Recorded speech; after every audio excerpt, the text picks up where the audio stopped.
This tale, like most true stories, lies submerged in vagueness and ambiguity. You approach it as if it were a clear pond, anxious to see the many interesting things you know are on the bottom. But people are always stirring the waters, as they are apt to do by simply going about their lives. Things become unclear, and the inexorable movement of the world changes that shadowed landscape irrevocably.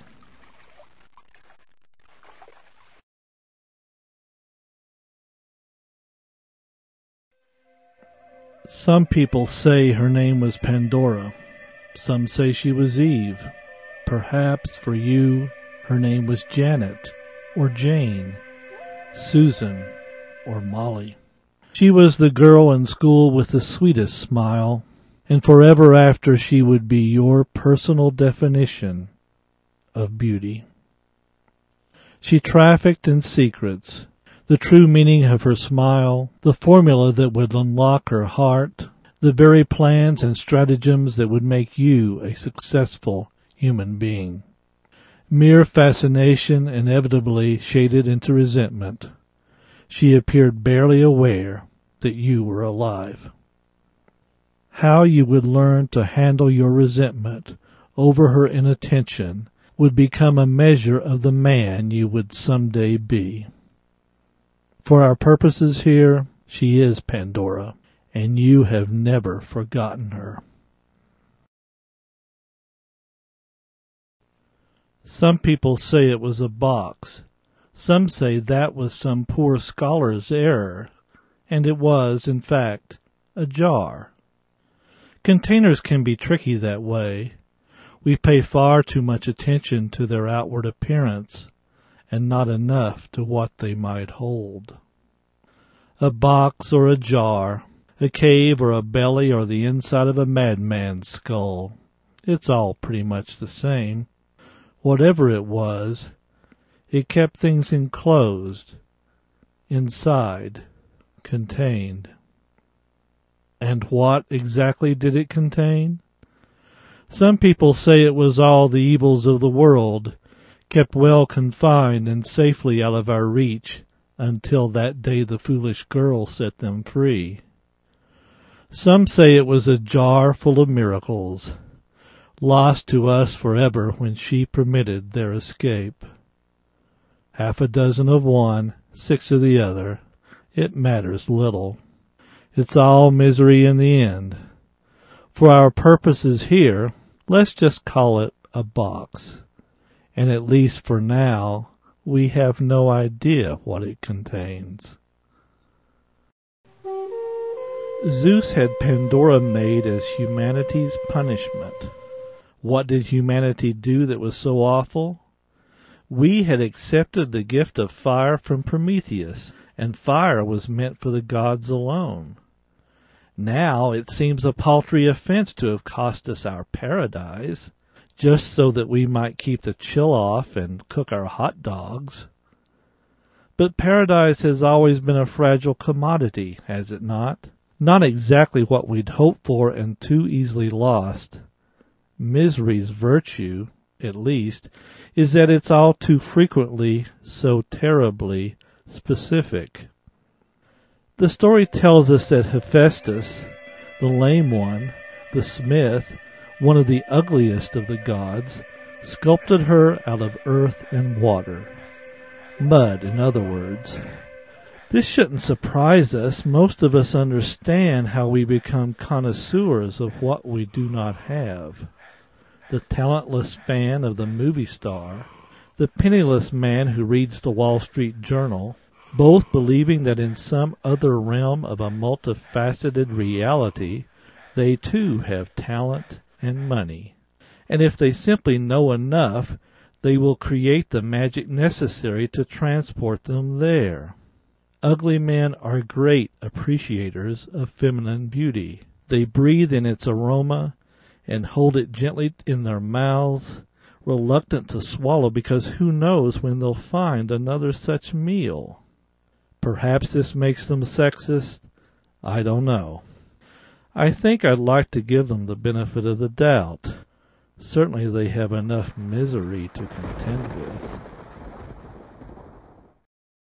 And speaking of misery, what exactly was it about our girl Pandora? All the gods gave her something so that she might be everything we simply could not resist. As beautiful as Venus herself, they say. Her beauty was both powerful and somehow humiliating. Did she know what would happen when she opened the jar, what she would bring upon us all? Some men are inclined to ascribe a cruelty to her I simply cannot see. Give anyone, man or woman, a container and tell them they can't open it, and 9 times out of 10 the pry bars and the hammers are going to come out the moment you turn your back. But that's the way we are with our Pandoras. Somehow we just have to believe they hold all the answers we are seeking, and we will not be complete until they reveal them all. Understandable, of course. Most of us crave beauty. Most of us have so little of it in our lives. If we touch true beauty but once, we count ourselves lucky. Of course she had to open it, even though she did everything she could think of to resist it, putting it inside other containers, finally burying it when she could think of nothing else. Even then she stayed up all night obsessing over it, finally running out into the garden and digging it up. Eventually there had to come the time she would open that box. Besides, Hera's gift to her had been curiosity.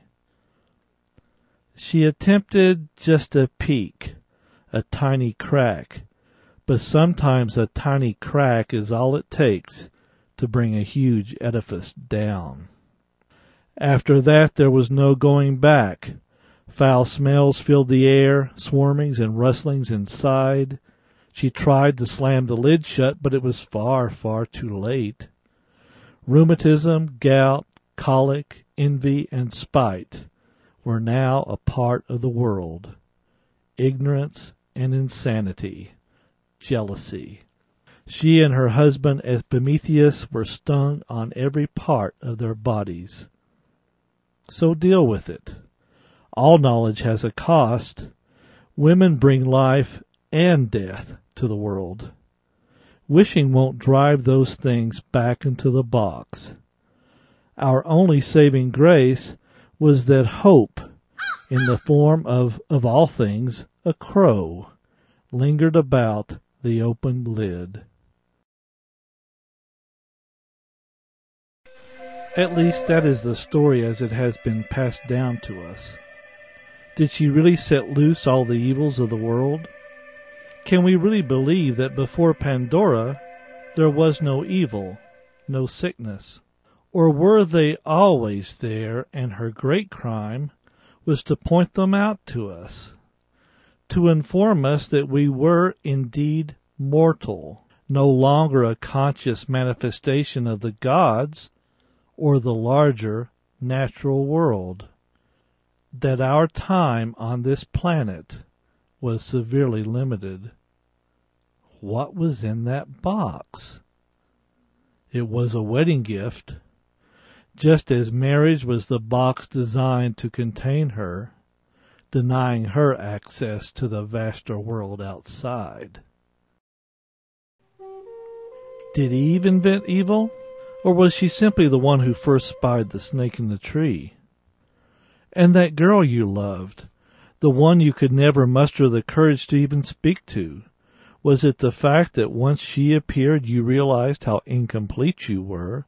Was that the thing that made you so resentful of her?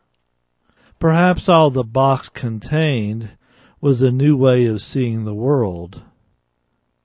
What if the gods made this unknowable box as a way of gifting us imagination? It's a hard thing being a god, an even harder thing to resemble one in the eyes of other people, to have the curiosity of Hera and the beauty of Venus. No one believes you when you tell them the box is empty.